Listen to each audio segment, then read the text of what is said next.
ഒരിടവേളയ്ക്കു ശേഷം ചേരുന്ന നിയമസഭ ഇന്ന് വീണ്ടും പ്രക്ഷുബ്ധമായേക്കും. CPM-ലെ PSC കോഴ വിവാദവും തിരുവമ്പാടിയിൽ ഫ്യൂസൂരിയ KSEB നടപടിയും പ്രതിപക്ഷം സഭയിൽ ഉന്നയിച്ചേക്കും. ജൽ ജീവൻ മിഷൻ പദ്ധതിയിലെ വീഴ്ചകളും സഭാതലത്തിൽ പ്രതിപക്ഷം ആയുധമാക്കും. വിവരങ്ങളുമായി അല്ലമീൻ ചേരുന്നുണ്ട് നമുക്കൊപ്പം. Allameen, very good morning. ഇന്നിപ്പോൾ വീണ്ടും സഭ പ്രക്ഷുബ്ധമാകുന്നു എന്നാണ് നമ്മൾ മനസ്സിലാവുന്നത്. ഒട്ടേറെ വിഷയങ്ങൾ പ്രതിപക്ഷത്തിൻ്റെ കയ്യിലുണ്ട്, ആയുധങ്ങളായി. CPM-ലെ കോഴ വിവാദമുണ്ട്. പക്ഷേ അതിൽ കാര്യമായിട്ട് തെളിവുകളൊന്നും ഇതുവരെയും പ്രതിപക്ഷത്തിന് ലഭിച്ചിട്ടില്ല. പാർട്ടിക്കുള്ളിൽ ഒരു ആഭ്യന്തര പ്രശ്നം എന്ന രീതിയിലാണ് അത് ഉരുത്തിരിഞ്ഞു വരുന്നത്. പക്ഷേ എങ്കിലും അത് പ്രതിപക്ഷം ആയുധമാക്കും.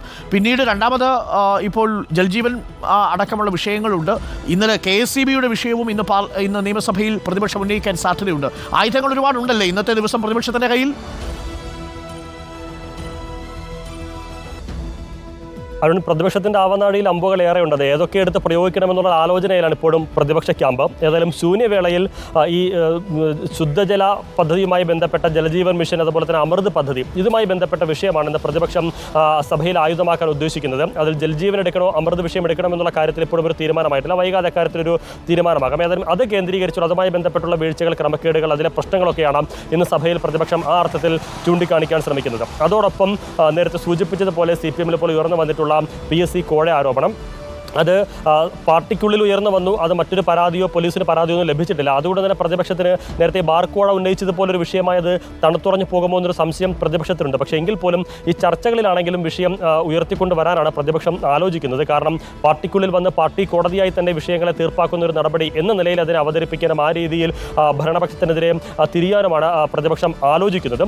അതോടൊപ്പം തന്നെ ഇന്നലെ തിരുവമ്പാടിയിൽ KSEB ഫ്യൂസൂരിയ നടപടിയും വലിയ തരത്തിൽ പ്രതിപക്ഷം ആയുധമാക്കുന്നുണ്ട്. അത് വലിയ കോർപ്പറേറ്റുകൾ അത്തരത്തിൽ കുടിശ്ശിക വരുത്തുമ്പോൾ അവർക്കെതിരെ നടപടിയെടുക്കാൻ മടിക്കുന്ന KSEB സാധാരണക്കാർക്കെതിരെ തിരിയുന്നത് സർക്കാരിൻ്റെ കൂടി സമീപനത്തിൻ്റെ ഭാഗമാണ് എന്ന രീതിയിലായിരിക്കും പ്രതിപക്ഷം അവതരിപ്പിക്കുക.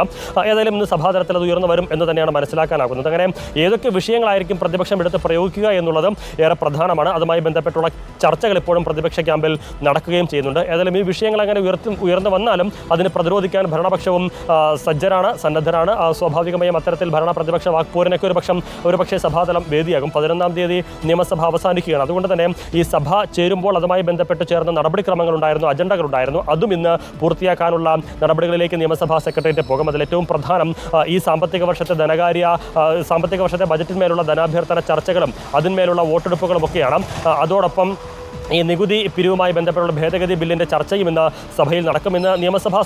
ഇന്നത്തെ സഭാ സമ്മേളനം അവസാനിക്കുന്നതിന് കുറച്ച് വൈകുമെന്നുള്ളതാണ് മനസ്സിലാക്കാനാകുന്നത്. അപരാഹ്ന സഭ എന്ന് പറഞ്ഞ ഈ സായാഹ്നത്തിലും സഭ ചേരും. അതും ഇന്ന് ഷെഡ്യൂൾ ചെയ്തിട്ടുണ്ട്. സ്വാഭാവികമായും ഒരു പക്ഷേ രാത്രി 6-7 മണിയാകും സഭ തീരാനെന്നുള്ളതാണ് മനസ്സിലാക്കാനാകുന്നത്. അതിനിടയിൽ ഇത്തരത്തിലുള്ള രാഷ്ട്രീയ വിഷയങ്ങളും സഭാതലത്തെ കലുഷിതമാക്കാനുള്ള സാധ്യതയുമുണ്ട്. അരുൺകുമാർ, വരട്ടെ, നമുക്ക് നോക്കാം. ഇന്ന് ഇപ്പോൾ പ്രേക്ഷകർക്ക് നിയമസഭയിൽ എന്താണ് പ്രതിപക്ഷം ഉന്നയിക്കാൻ പോകുന്നത് തത്സമയം റിപ്പോർട്ടിലൂടെ തന്നെ കാഴ്ചകളൊക്കെ ഒന്ന് കാണാം. കോഴയാണോ ഉന്നയിക്കാൻ പോകുന്നത് പ്രതിപക്ഷം? അതല്ല ഇന്നലെ KSEB വൈദ്യുതി ബന്ധം വിച്ഛേദിച്ചതാണോ പ്രധാനപ്പെട്ട ചർച്ചയാക്കാൻ പോകുന്നത്? അതല്ല ജൽജീവൻ മിഷനാണോ? തുടങ്ങിയ കാര്യങ്ങളൊക്കെ നമുക്ക് അല്പസമയത്തിനുള്ളിൽ അറിയാം.